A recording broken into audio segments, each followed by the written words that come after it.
coming out of eastern Oregon, damn near Idaho. You're listening to the Double Talkin' with Dog Bite Hair Show.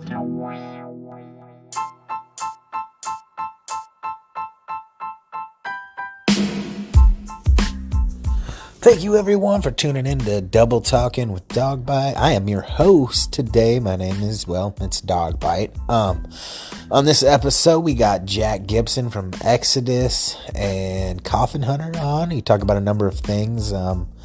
Talk about his past recordings. Talk about my favorite part was hearing a different side of touring from like a band that actually has their shit together. And not just a bunch of chumps in a fucking broken ass minivan cruising the states. So it's cool to hear about that. Like, you know, people that actually have like roadies and a crew, and hearing that side of things. And we talk about the pandemic. Let's talk about a number of things. It was a really great interview, man. I was really happy to get Jack on. I've been trying to get him on for a while. So, anyways, this song that I'm going to play is actually a song by Coffin Hunter. I don't believe we should probably play any, hold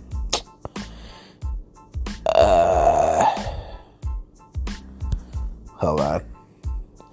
I don't believe that we should play any Exodus on this because I will probably get sued. We're going to kick her off with alcohol, tobacco, and firearms. But before we do that, why don't we just go ahead and give you a word from our sponsor. This is $2 Elvis, here to tell us about his business out of Nashville, Tennessee, which ironically enough is where Jack Gibson's at. So if you're going into town to either record with Jack Gibson, hang out with Jack Gibson, or you're going to go catch a Coffin Hunter show when he gets that back up, have $2 Elvis take you to the show, have him pick you up at the airport, because he is a sponsor of Dog Bite Harris podcasts of all sorts. So enjoy this, and we'll be right back with you to actually, I'll be rolling into the interview after this. I'm an idiot.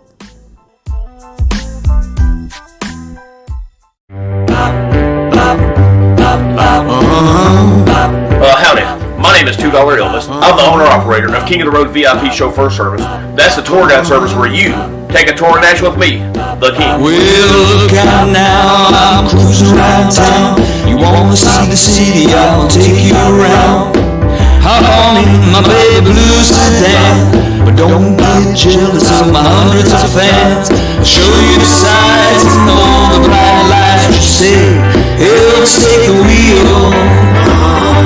Elvis, take the wheel. Elvis, $2 Elvis, take the wheel. All you gotta do, baby, is go to www.2elvis.com, select your date, put down that deposit, and you got a date with me, the King. Elvis, $2 Elvis, take the wheel.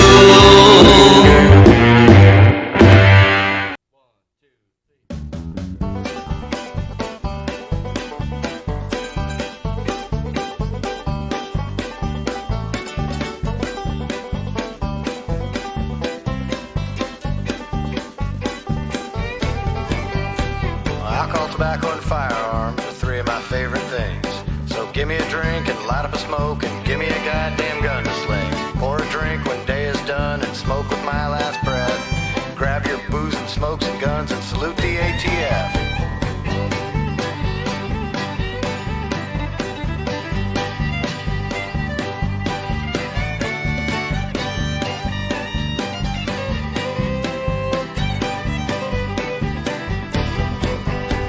Bombay gin and Morgan's rum and Wild Turkey 101. Drink it all and smoke it up and put some bullets in the gun. Smoke and drink until we're blind and shoot our guns until we're deaf. Grab your booze and smoke some guns and salute the ATF.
righty, folks. With me on the Zoom, I got Jack Gibson from Coffin Hunter and Exodus. How you doing, buddy?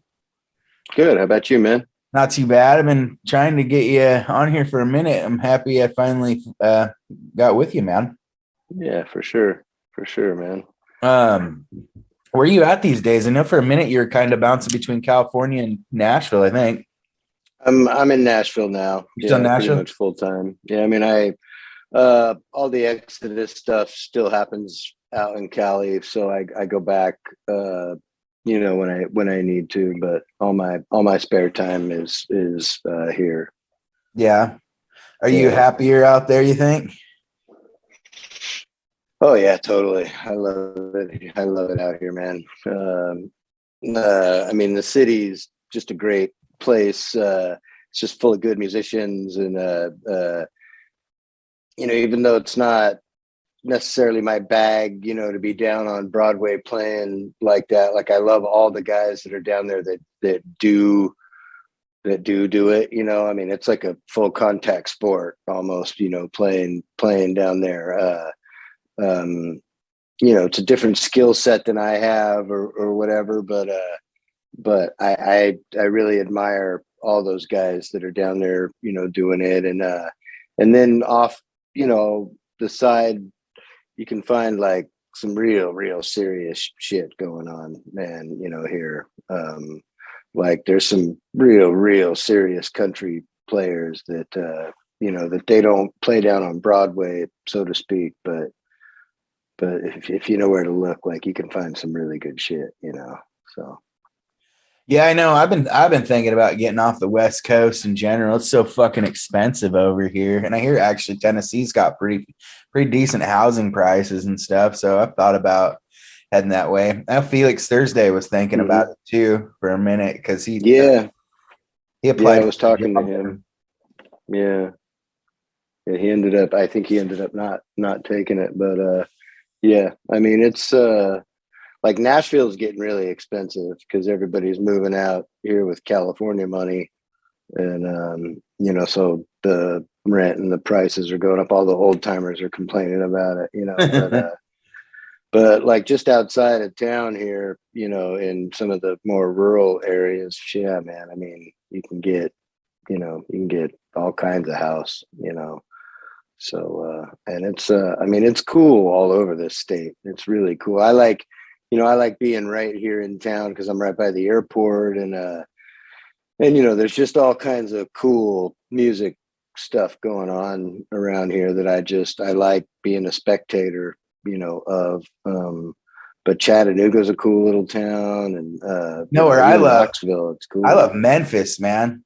Yeah, man. I mean, it's great. It's a great place. I mean, Memphis it's another, it's kind of like an underground Nashville, at this point. I mean, it'll just take a minute for that to catch on too, and money to start pouring in, there. Yeah. And Yeah, it's kind of weird too, because a lot of these towns, and I don't know how Nashville is. Last time I was there, it was actually fairly nice compared to other cities I've been to, but like, a lot of these cities that are pretty expensive are really beaten up too. So it's like, what the fuck are you guys paying for? Nashville was pretty nice last time I was there, but I know I stayed in downtown Memphis, and I can get along just about anywhere, really. Like, I think the dirtier the better for me sometimes, so yeah. But Memphis it was pretty dirty downtown. So maybe some money coming in will help them some, Yeah, and then you don't want to really get caught in Memphis after dark, man. The Walking Dead appear, and it's a rough town for sure. It reminded me actually a bit of New Orleans. Like, how like New Orleans got that really nice part of downtown, but like the second you leave that part of downtown, you fucking know, Yeah, exactly. Yeah, I mean, Nashville's pretty cleaned up. I mean, there's some there's some parts of it that are old, and like, infrastructure wise, they're like, too many people showed up too fast. And so, like, in the downtown area, like, there's no roads, they can't do anything with it. There's just too many people on those old streets now, you know what I mean? And but as it the newer places they're developing, that's not really a problem. They're building it big, and the streets are wide, and so I mean there is some problems, with the influx of people, but whatever. That's what happens in a city, period, and Yeah. things are kind of crazy right now anyways. I mean, Yeah. Seattle and Portland are bad right now though, man. It's nasty up here. And probably a same lot with of San places. Francisco. Yeah, I was gonna say California. Probably most of those places are pretty bad too. But just kind of the world we're living in. I mean, dude, I know, like, with California, there's twice as many people there as there was when I was a kid, like when I was, a teenager. So, I mean, of course, like, that's just too much. You know what I mean? Like people coming, that's all good. But I mean, you got twice as many people. That's twice as many people on the road and trying to fit into, everything, trying to use the same amount of everything. You know what I mean? It's just gonna beat the place up after a while, man. Yeah. Fuck, I wish I was born like 2 or 3 decades before I was, man, so I could see everything when it was cool, Yeah, man. Yeah. When you could rent like a bungalow in like on the beach of LA someplace for like it was like affordable, Yeah, totally. Yeah. So what's Coffin Hunter up to these days? You doing anything with that? Well, I mean, not in the last couple of years, man. I mean, I when I got out here, I put a band together with some young guys and some really dynamite, players, and good kids. I like hanging out with them and everything. And we did the Southern Gothic thing, which is like it's adjacent to the Muddy Roots stuff. And we played a couple gigs around here, and they were fun. And but then once the pandemic hit, I just kind of like I wouldn't say I lost interest in everything, but like, just thinking about music got me so pissed off. And like how much money was just being washed away from underneath me, and I was literally getting too pissed off, and I just had to kind of shut it all down, dude. You know what I mean? I just had to like if I thought about it this much, I thought about it this much, you know what I mean? And I was like, man, fuck this. Like, until I can do something about it, like, let's just smoke pot and shut the fuck up, you know what I mean? And so I just kind of haven't done shit here, with it in the last couple of years, but I'll get back on it. I mean, now that things are kind of happening, and I'm headed out with Exodus next month on US tour, and then hopefully Europe at the end of summer. And that'll just kind of help me get back on my feet, and then other thing, everything else should follow along. Yeah. I imagine for someone like you where, Exodus is like a fairly big respected band, but I'm sure that you still need to be fucking working, and the pandemic probably really took it out for you, so is this you guys' first tour back since the pandemic, or did you guys squeeze one in last summer? No, this will be the first time. We've done, I think, 4 shows, in the last the last year here. But yeah, no, this will be the first tour. It's us, it's Death Angel, us, and Testament. Oh fuck yeah. Yeah. I'd love to go see that. Are you guys coming up north at all? Good. Yeah, we are. I think we're doing Portland and Seattle. I know we're doing Seattle. I'm not sure if we're hitting Portland or not. When you guys are playing and where? It'll be those are like the very last shows, so they'll be toward the end of May. Oh really? Yeah. I'll have to check it out. My knee should be back by then. Maybe I'll head up there because yeah. Um, yeah, I think my guitar player in my band is a super huge Testament fan. So he's probably already got tickets, but everybody's so excited. Tickets are selling out so quick. Up Yeah. here, I took my kid to see the Circle Jerks the other day. It was cool watching my 13-year-old watch the Circle Jerks, but we had problems getting tickets. But it's cool, man. It was it was so awesome to fucking just feel normal for a minute, you know? Yeah, and, totally. And I'm not like an anti-masker or an anti-vaxxer, so I won't go too far down this road, but just looking around and seeing that everybody kind of didn't give a shit about the masks. They were just in it. Fucking some people were wearing them, but nobody was up anybody's ass about not wearing them, you know? Sure. They were just fucking there having a good time. The place was fucking packed and sold out, and everybody was in good spirits. There's no bullshit about politics or fucking anything. It was just like going to a show, and you know, part of me feels like that's what was like needed, because for me on a smaller level, you know, our little shows were going to shit before the pandemic, you know. So I'm hoping we can get back to it, man. It was so refreshing to just feel normal. Yeah, no, I think I mean, like we've done, like I said, we've done 4 shows, and 2 of them were in the Bay Area. You know, we're in Oakland actually, and nobody had their masks on, and it was great. You know, like everybody wants to be back doing it. You know what I mean? I mean, even in the heart of the Bay Area, like everyone was there. Everyone, you know, was just there having a good time, hugging each other. Oh, I haven't seen you for so long, and you know, like this is exactly what we need. And so, like, I think it's going to be okay. You know, I was worried. You know, at a certain point, you know, I was like, man, is this just how fucking shit's going to be forever? You know, or whatever. But no, man, people want to get back to it. People are thrashing. They're fucking coming over the fucking barrier, and you know, wrestling with security, and you know what I mean. Like it's on, dude. Like it's back on. You know, so yeah. I mean, it's going to be okay. You know.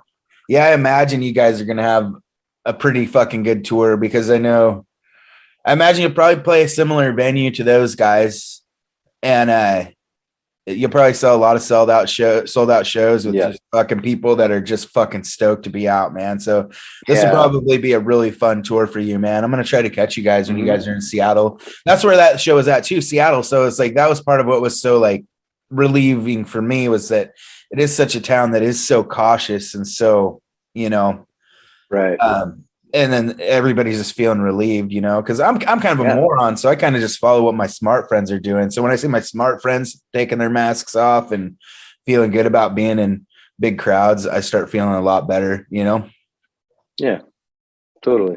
Yeah. I mean, it's going to be all right, I think, you know? Yeah. But I was right there with you. There was a time when I was like, is this just how it's going to fucking be forever? Like, are we going to have to be cautious? Are we going to be like in and out of fucking doing shit? Like, I was worried that just enough people were going to be afraid to be in a crowd of people that it was going to take the piss out of everything. You know what I mean? Like, you only needed to take 10% of the wind out of the sails, and we really can't sail. You know what I mean? Like, you know, I mean, I tried to explain to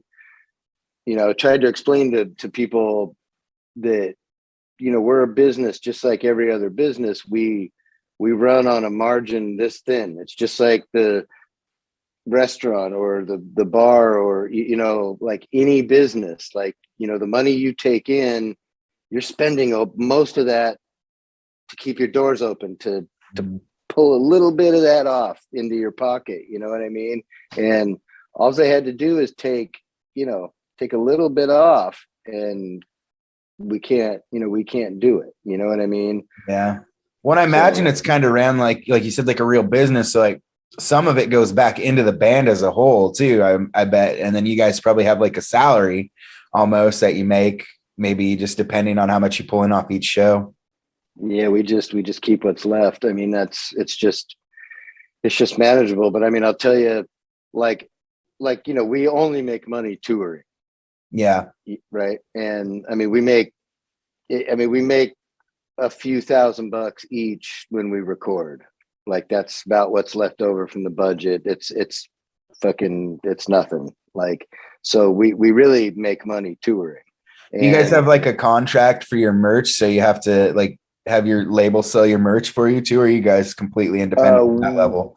yeah, we own our merch, but Okay. that's a pretty rare deal. It's because we're an old band and our deal is old. You know what I mean? Um, they don't sign bands to that anymore. Like they take part of everything. But what I was going to get at was that on a tour, like if we miss 2 shows in a tour, all of our money's gone.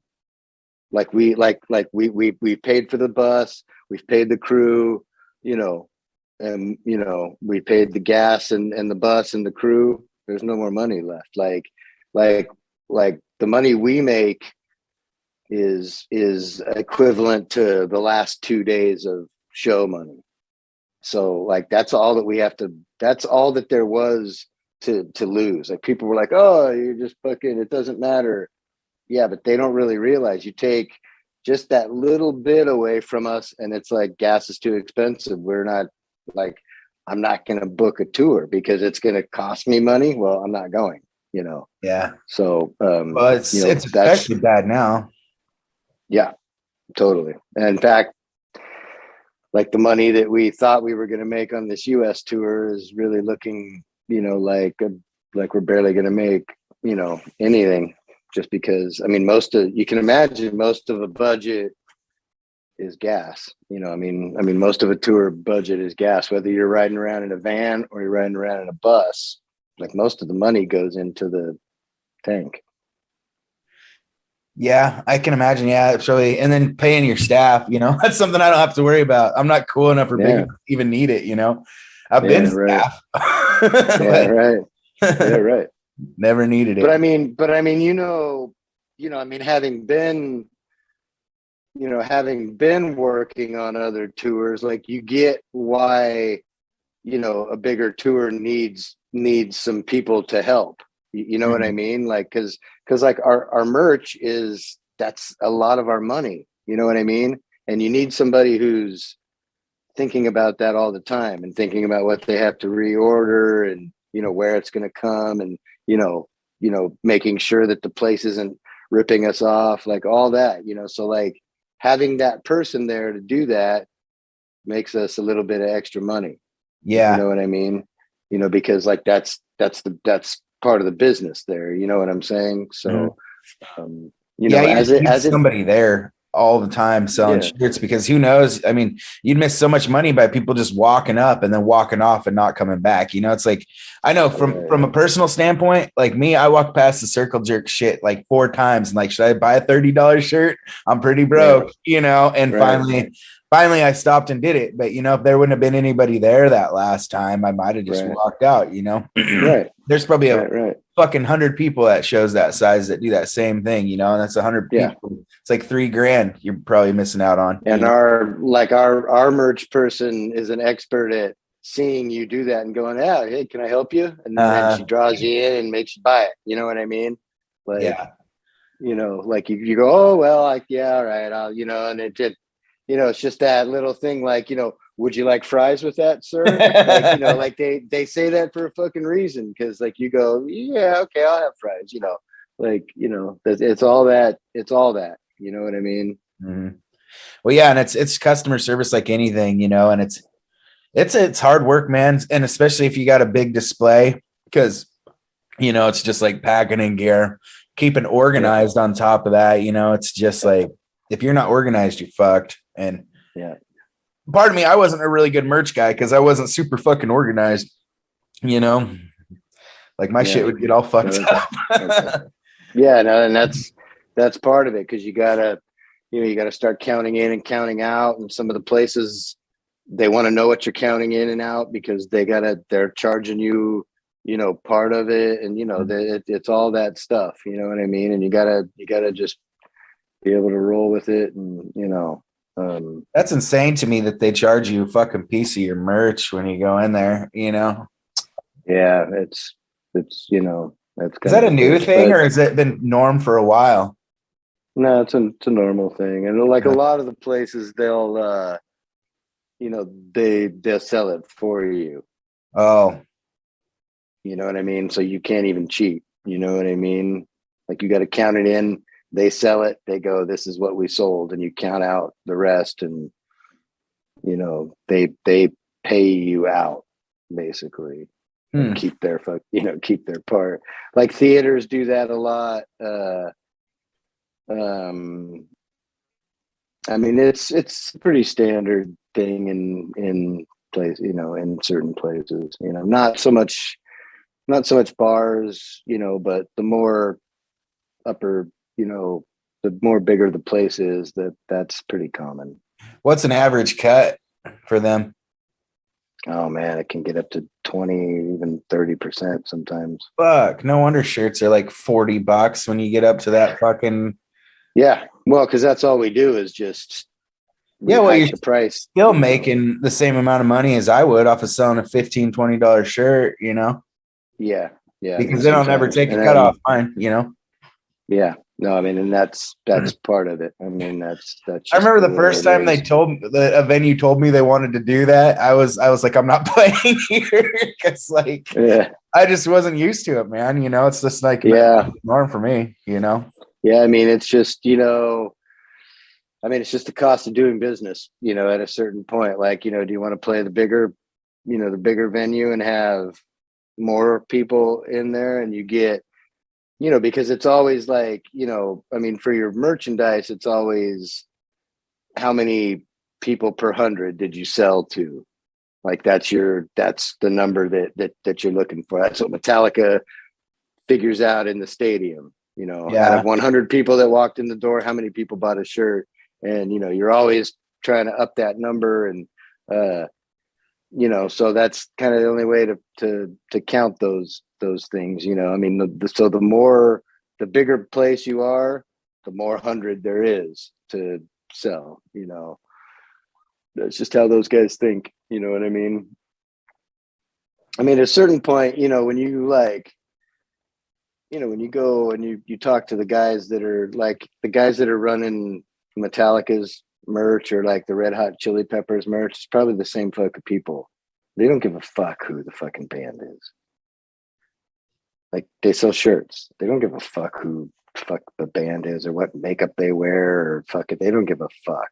You know what I mean? Like I Mhm. remember I remember going to see Rammstein like years ago with the German buddy of mine who he kind of knows them, and we walked back there, and then he actually knew the guy from the pyro company, and he was like talking to the pyro guy.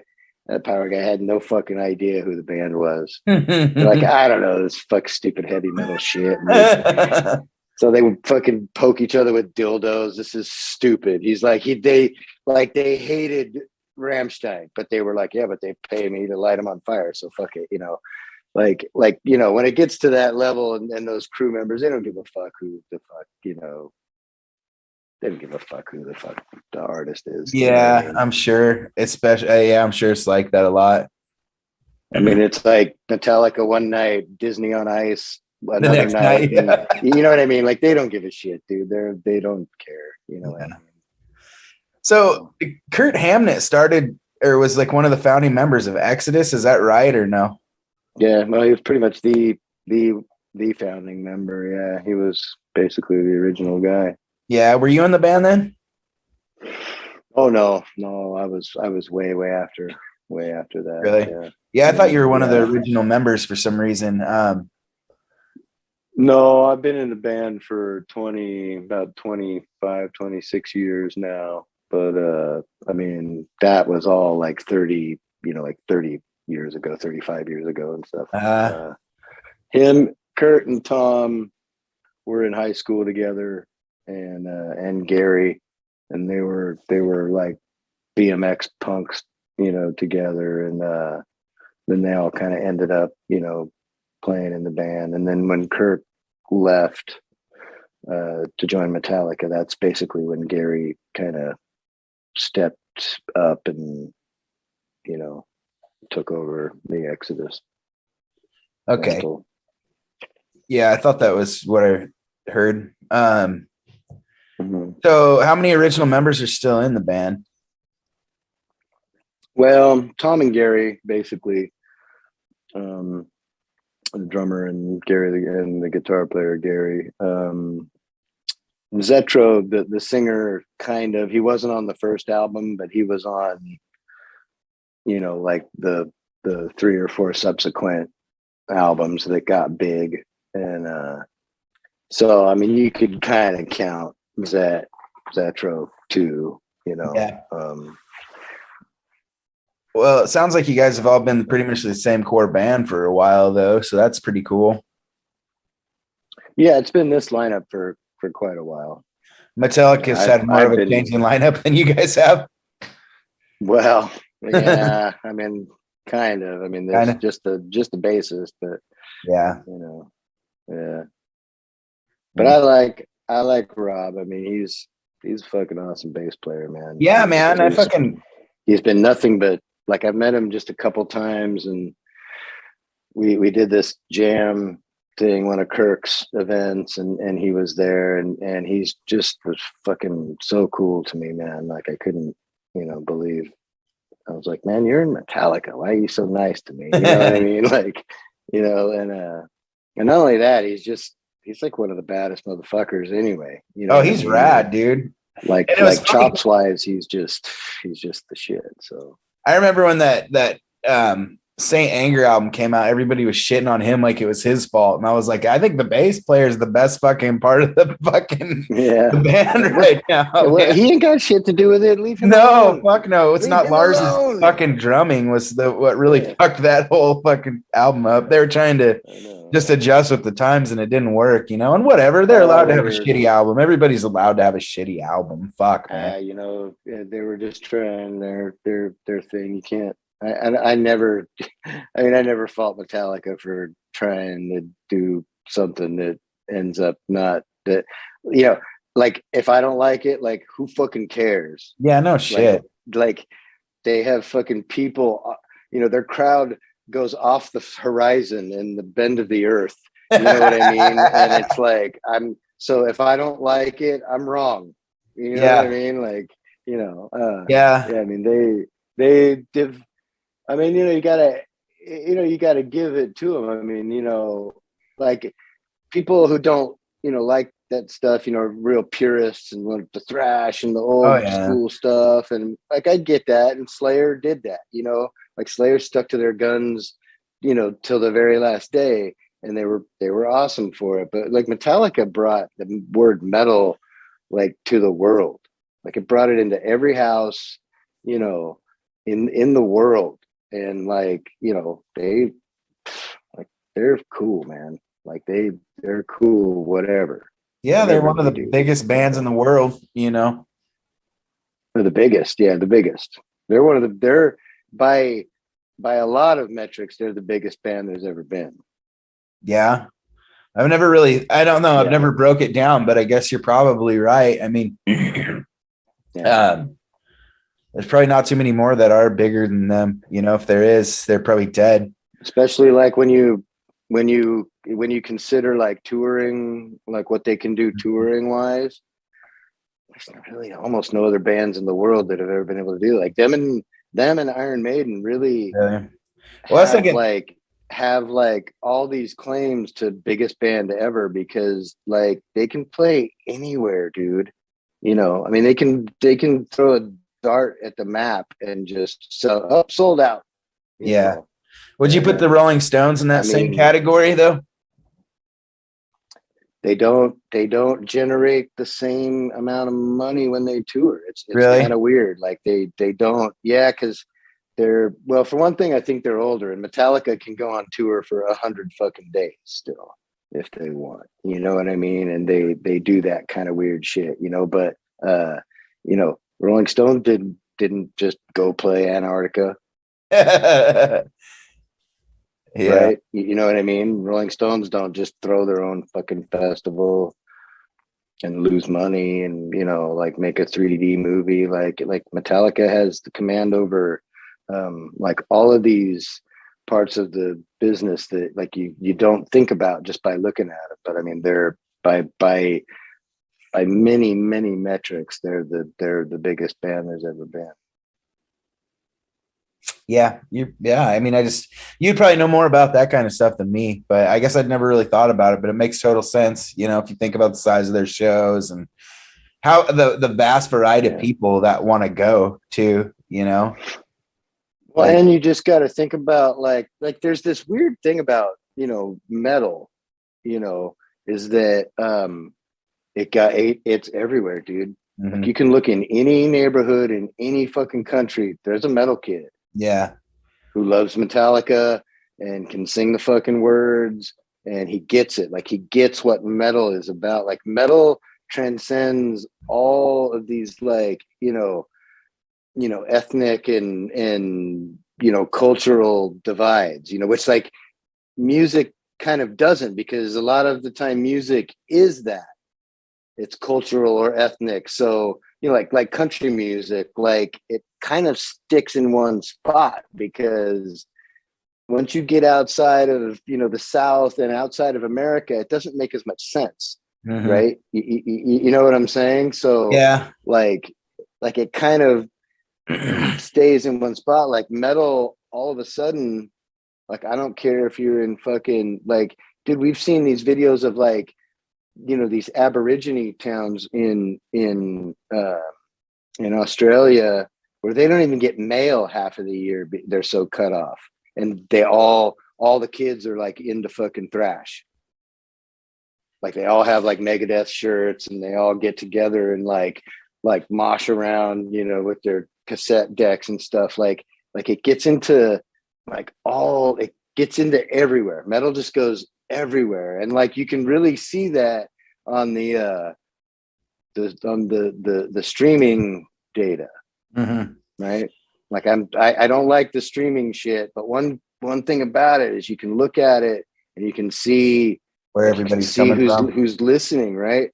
Dude, metal beats everything on streaming by a long way, because people who listen to metal, like they listen to it and they want to hear the song again. They listen to the song again. They want to hear it again, you know, and that's the only,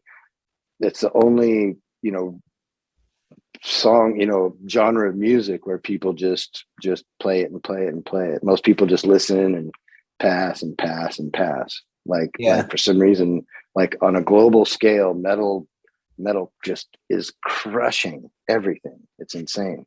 Well, and I was going to make this point actually earlier when we were talking about like shows and things coming back around again. And I was going to make this point that everything is like so fucking politicized these days, you know, where like you can almost even drop that into like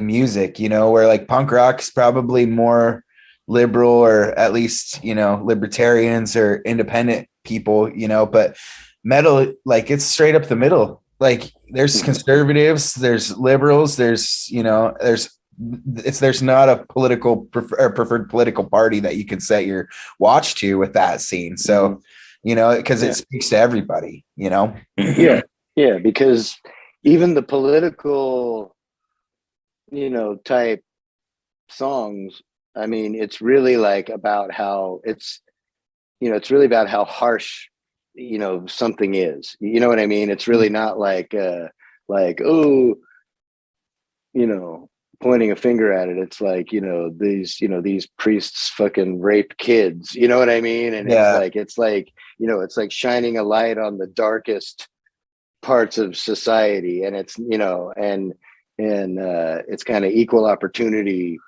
you know, hate, you know what I mean? Yeah. That's what I was gonna say. Kind of like it's just about kind of hate and like fucking. It's not really about anything except like anger or, you know, and that's probably why people relate to it so fucking much from all walks of life, because it doesn't matter if you're rich, you're fucking poor, you're fucking middle class. Everybody's got a reason to fucking hate something, you know, and that's why people from all walks of life relate to metal, you know, and especially I think it's really good for teenagers, man. I don't know where the fuck I would be if I didn't have metal when I was a teenager, you know? Mm-hmm. Um, Mm-hmm. that's, Yep. I mean, I No, I mean really it, think it and probably it. keeps the guns out of a lot of kids' mouths, you know? I mean, here's like, and here's the thing that I, had brought up to somebody about like the difference between like punk and metal is like, punk ended up and always kind of does. It ends up being self-destructive. Like at a certain point, you can't stay punk.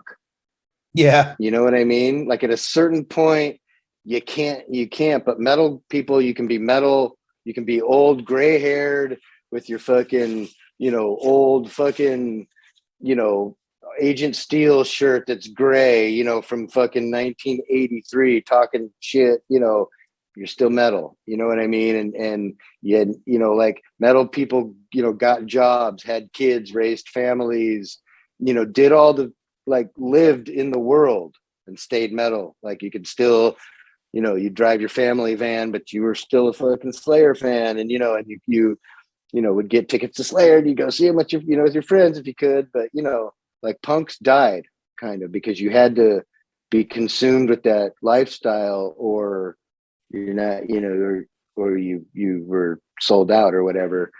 Like metal kind of grew with us all. You know what I mean? Even like rock, like like hair metal, we all grew out of that. You know what I mean? And like Yeah. all these types of music, we all grew out of.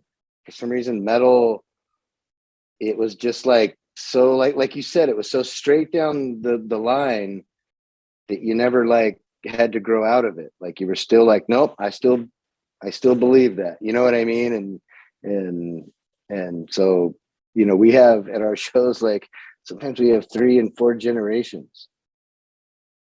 You Yeah. know, That's, well, and, I feel like, I don't know, just, you're right. Like punks, if they're going to stay relevant, they've got to adjust some, and it's funny because you see the circle jerks up there when I was watching them, and they're like, some of them don't even look like punks, so like it's like you said, to stay in that game you have to adjust, and I still, they still play punk rock, but they've had to like change a bit just to survive. You can't live mm, that hard yeah, all the fucking time, and right, I right. mean, and not to say metal, like people that listen to metal like don't live hard. I just think that, like, yeah, I don't know where the difference is really, but there's a definitely an aspect of where if you don't adjust some punk, you're just gonna die. Or Well, there's a thing about like punk and metal too, to call note to, is that like I think one of the reasons why metal guys could have families and do all that stuff is because metal dudes are a little more methodical than punk guys. Like metal, like the music is a little more methodical, you know, and like, if you think about like how metal guys treated their gear and how punk dudes treated their gear, like punk dudes didn't give a fuck if, what amp they had, and it was, and my yeah, guitar's fucking got stickers all over it, and I don't give a fuck, and we're like, don't touch my guitar. Like the metal guys are like, I just fucking set the Floyd Rose up. Don't fucking play my guitar. Right. You know what I mean? And it's like, we had our amp and it was modified by Todd Langner, and, cause I wanted I wanted a high gain post, and, and this and that. And, oh, I need the fucking pickups, the DiMarzios, cause it gets like metal guys were like into every little detail of things. And punkers were just more like, just roll with it. And that was kind of the art of punk, you know what I mean, was like that rough edge rolling with it, you know what I mean. Whereas like metal guys were a little more like apt to do a harmony lead, like, okay, I'll do this one and you do the fifth down or whatever, you know what I yeah, mean. yeah, So like metal guys, I think, were more like there was more nerds in metal, like more people that would put order to things, and punks were more chaotic, and so I think that also, like those two different, personality styles would you know, go to one or the other. You know what I mean? Yeah. So like the more chaotic people were punks. You know what I mean? And that just kind of also lent to that burning itself out more. You know what I mean? Whereas like metal guys would, you know, find their life and put it all together. And I work and I like metal and I play with my band on Friday nights, and you know what I mean? And, you know, kind of make it, you know, more part of their life. You know what I mean? Yeah, that makes perfect sense, actually. I was trying to really pinpoint on how to describe what you're getting at, but I think that's probably the best way, especially when you talk about gear, you know, and the organization, I guess, too, you know, of the music. Mhm. It's definitely more Mhm. like just do whatever the fuck you feel like in punk, and there's a little more like let's stop and think about this in metal, I guess, you know. Yeah. Yeah. Exactly. Um, Exactly. so what are like one of your favorite tours that you've ever been on, you think? Well, I don't know. It's hard to say. I mean, I know you've been on like a shit ton, but are there like a couple, two, three that just really stick out for you as some of your favorites? well, I mean, some of the bigger ones obviously are really cool. So when we did a couple tours with Slayer, you know, when Gary was in with them, and like one was it was Rob Zombie and Slayer, like co-headlining, and so we were playing like big rooms, like, you know, hockey arenas and Yeah. stuff like that, and that was just killer. I mean, it was bigger than us, you know what I mean? And you know, so, and Slayer all treated us so great, you know.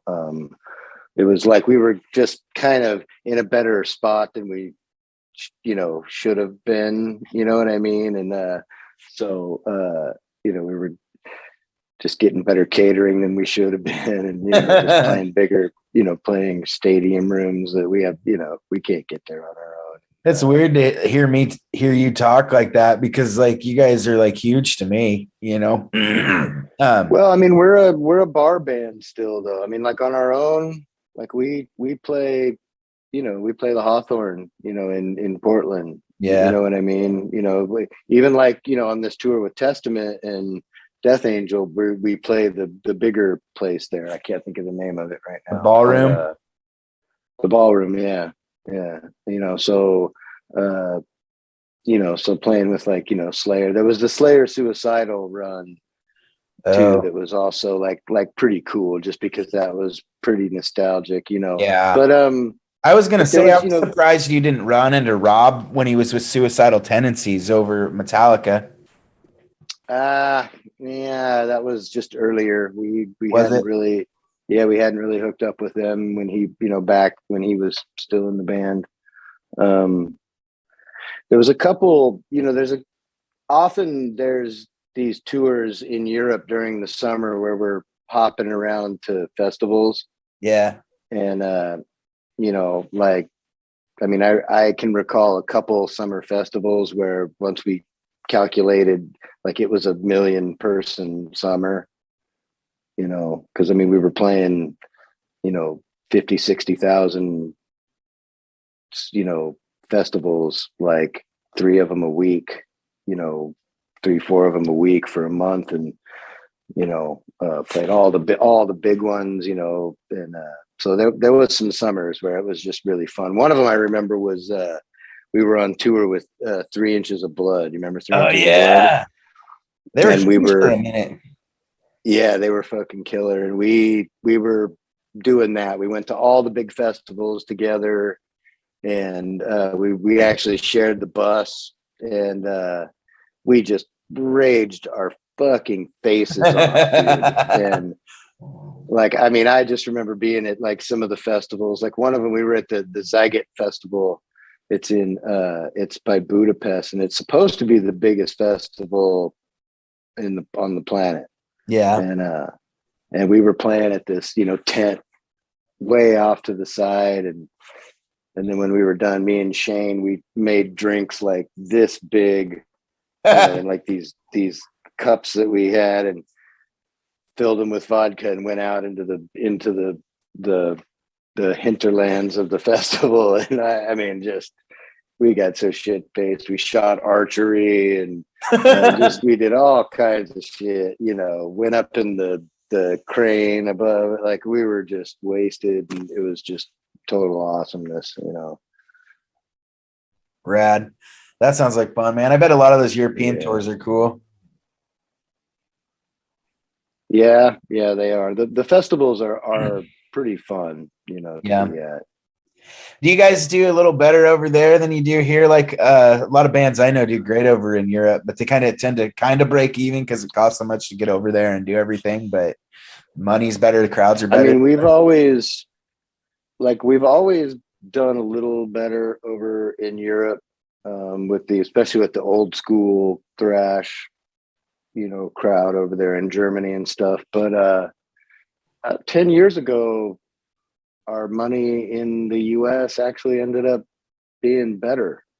And so like our business over here I would easily just say it's just as strong. I mean, if not even a little bit more. We were like, holy shit, the numbers are even a little bit better. Like, what happened? And well, that's metal. I think it was, it's just the like metal. We're talking, there was a surge of it, kind of, and those young, there was a lot of those young thrash bands came out, and we have that, like, we're just in that category where we're nostalgic, and we're putting out new albums still, and it's just kind of a good combo. Like, we're just kind of in a sweet spot where we're classic, but kids like the new shit we put out. And so the music we put out is good shit. It's good thrash music. Like, it's not just going back and remaking our old shit or whatever. Like, Gary always comes up with something new. Like, he's always got a new angle. Like, he's one of the motherfuckers, man. Like, the guy, he sits down to make an album, and that motherfucker, man, he comes up with new textures every time, and just new ideas every time. I gotta hand it to him, man. Well, good, man. Are you guys just put one out not too long ago, right? Or is it been? Yeah. No, it was just in November. Yeah, it's Persona non grata. Okay. So actually, you guys put them out fairly more recent than, fairly regularly compared to some bands, because I think I remember hearing about a new one like 2-3 years ago too. Did you guys put one out? Well, so no, like, this is the first one in like 7 years. Oh, really? Gary was, but we used to just pump them out. Once Gary was in Slayer and not touring with us, we didn't want to make a record and then not have him there to even play his own songs. You know what I mean? Yeah, that makes sense. So we just kept kind of putting it off and putting it off. And then once he was out of Slayer, we recorded the record, but then the pandemic hit, and then we shelved it for a year and a half. Yeah. And didn't let it out because there was no reason to put it out, because nobody was buying anything and we couldn't play. So we put it out. Now we're already pretty much ready to start writing the next one. Rad. So have you been recording anybody lately? I know you were for a minute recording some people quite a bit too. Yeah, I recorded Stumptail Dolly, and then I did the goddamn Gallows record. Not this latest one. I think they've done another one since then. Mm-hmm. But yeah, it was cool, man. I mean, I really liked, working with those guys. It was kind of more of I recorded some stuff with Felix too. That's actually one of my favorite albums, I think, just songwriting wise. I love that album. He's always shitting on it, but it's, as far as anything I've released, that album's probably one of my favorites, if not my favorites. I love that album. Yeah, and that was really organic. I mean, I was like, hey, what are you doing these days? You got any songs? He's got, yeah, man, I got some fucking songs. I don't know. I fuck it. You know how Felix is. Yeah. It's like, I got songs and I hate them and everybody else hates them too. You know what I mean? And I'm like, all right, well, why don't you just, come in and sing them for me. And he was like, yeah, okay, fuck it, maybe. And I got him to come and, just do the guitar and do the vocals separate. I had them separate. And then I just kind of went home, and each one I just put some music on it. And yeah, I think they were great songs. And I mean, a couple of them, I think they're great songs. You know what I mean? Yeah. And he doesn't understand how fucking good he is, and it's irritating because like that fucker can write a good song in like 10 minutes and just be done with it, never play it again. And I'm like, there's lines in that I would think for hours trying to get and still not achieve it. He just drops these one-liners, and I don't know, and he's got a way of language too, and playing that when you try to play his shit, you can't really do it because it's like it's real odd, some of his timing and shit like that. You probably know from trying to play with him, So he's always shitting on himself, but he's fucking, I love Felix's shit, man. Yeah, I think that's just part of his, it's just part of his personality. Yeah. I mean, he's a songwriter, and that's just, Yeah. Like, he didn't even think his voice sounds good. And I'm like, dude, your voice sounds like fucking, like fucking Kenny Rogers, after a night of smoking too much. You know what I mean? Yeah, It's I've actually made the same. I think I've made the same analogy. I was like posting pictures of Kenny Rogers on his page for a minute. Like, I'm pretty sure I've made almost the same exact analogy. Yeah. No, I mean, it was great. I was really hoping he was going to end up here in Nashville, because I was going to be like, all right, we're in a band. Like, I don't care, like whatever, but we're in a band. Like, yeah. So that would be awesome. Let's make something and see, just see what happens. You know what I mean? But he decided to stay out there. He didn't want to move the family and all that shit. I get that, Yeah. Yeah. Next month he'll want to move the family again because California sucks and everything's expensive. But they'll open another school here. So yeah.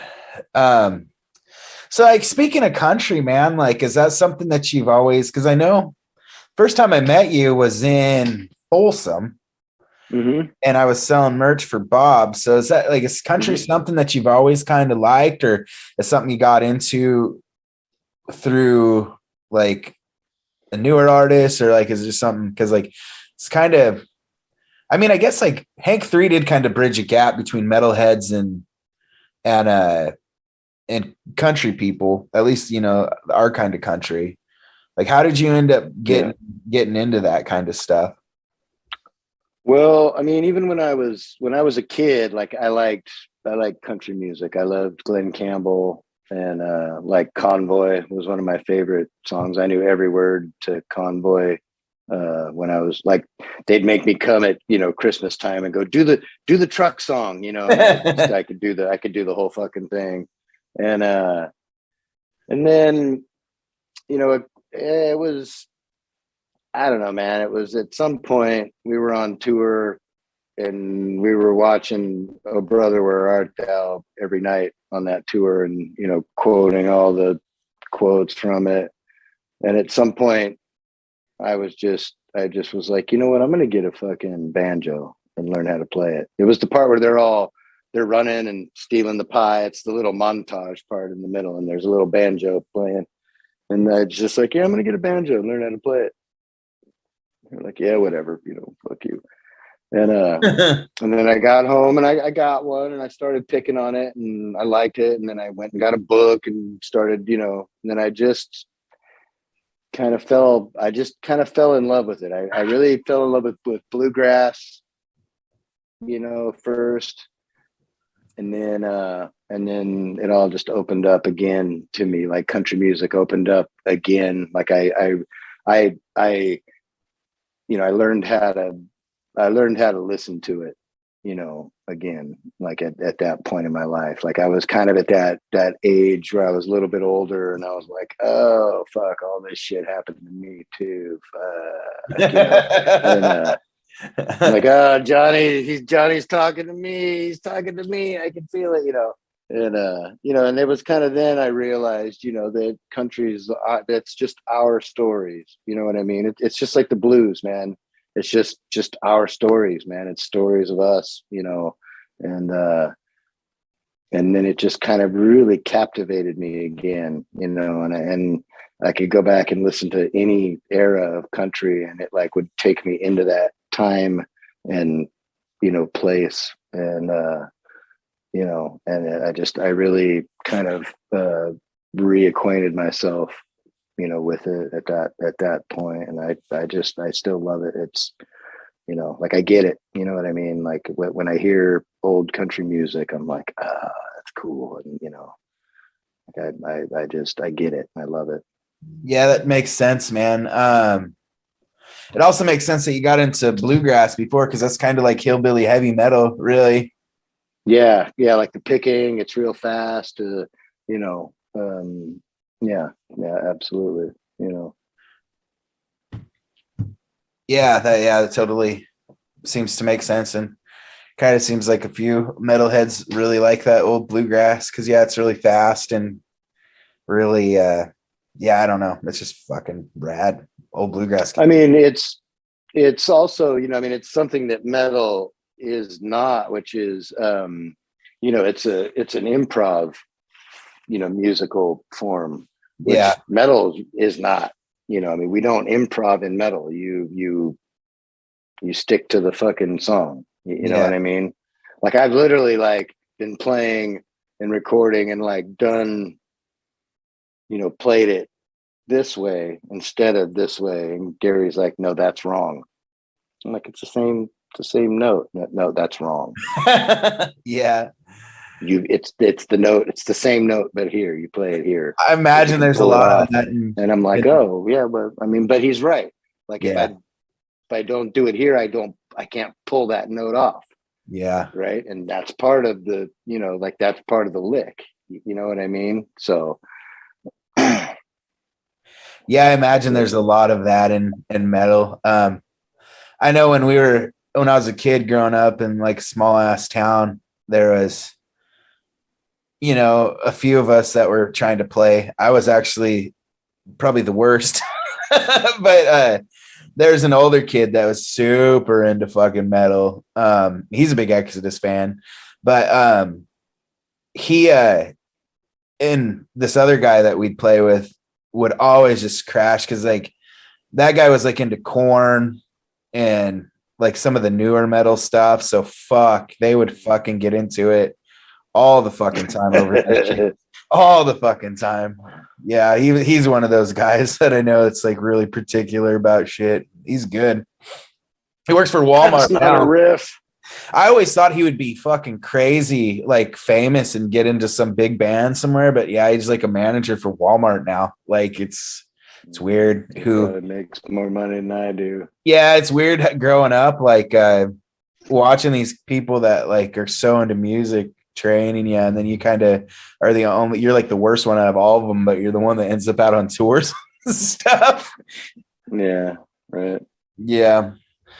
But it's kind of small town shit, there was only like 5 of us that ever played music anyways, so it's kind of crazy that he even knew who Exodus was. If there wasn't internet at that time, that town was so secluded, he probably fucking wouldn't have, Yeah, right.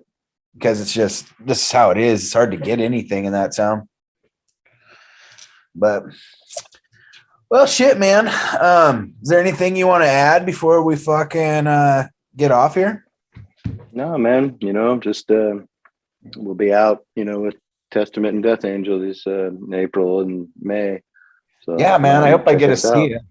Yeah, I hope I get to see you out there, man. I'm gonna check the dates and see when it is. And I know I got a show with the Pine Box Boys in early May, and so that might impede on shit, but I'm getting my ACL done. Should be like weeks.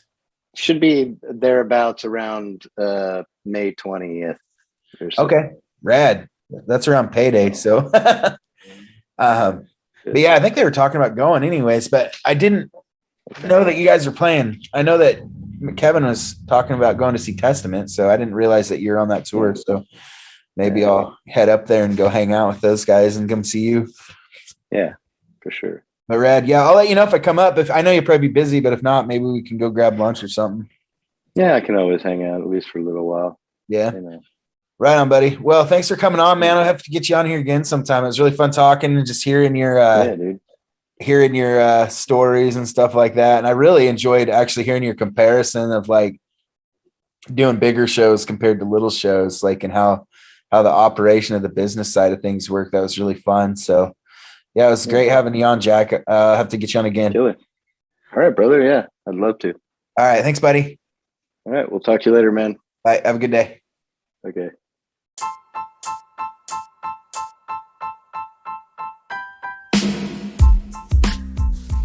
What a great interview. Thank you guys all for tuning in and listening to me and Jack Gibson from Exodus and Coffin Hunter bullshit for quite some time about all kinds of shit. It was awesome to have him on. Jack's been a great support to things that I do for a long period of time.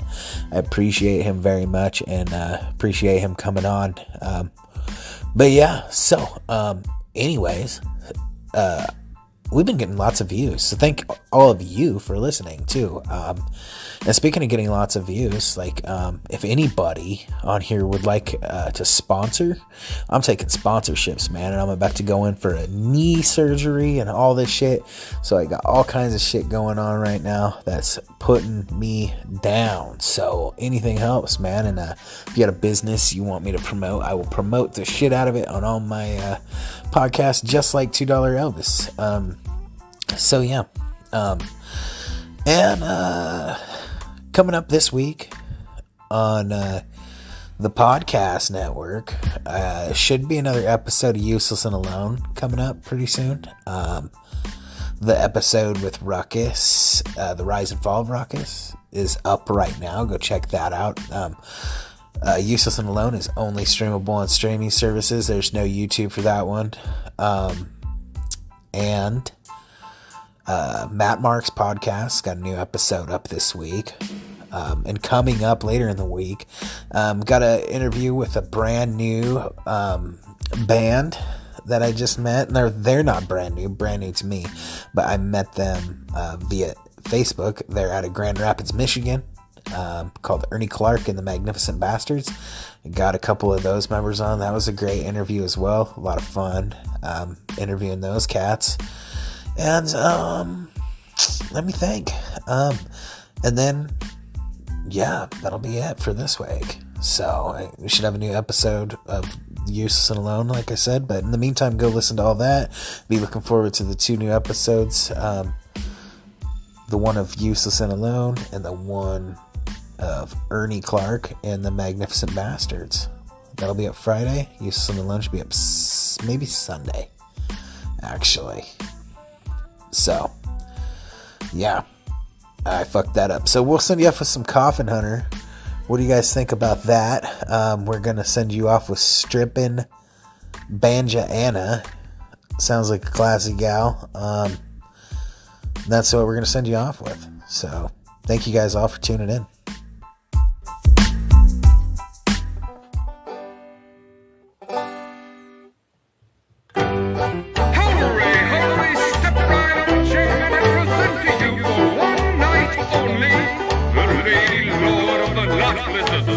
She dances, she sings, she tickles the ivories. She does everything.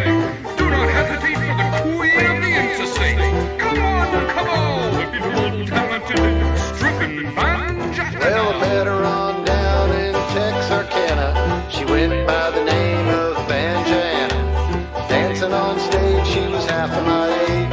I found her later spending all my money she'd made. For me, it's not so easy to make it, but for stripping Banja Anna, it's easy to take it. She won't fake it, she's stripping Banja Anna. Come on, come on.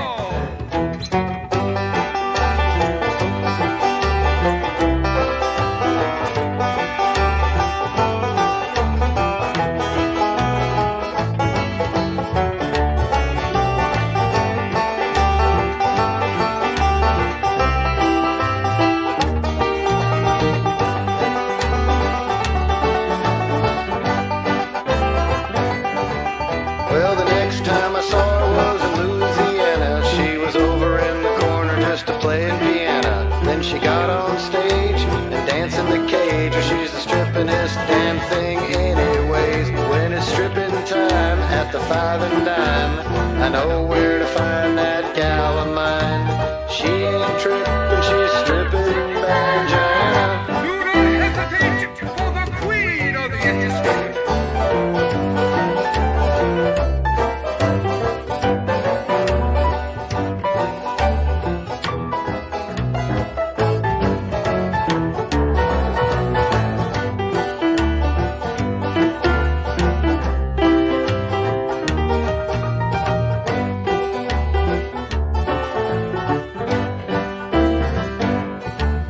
Now Banjalina Jolie, she wasn't very good to me.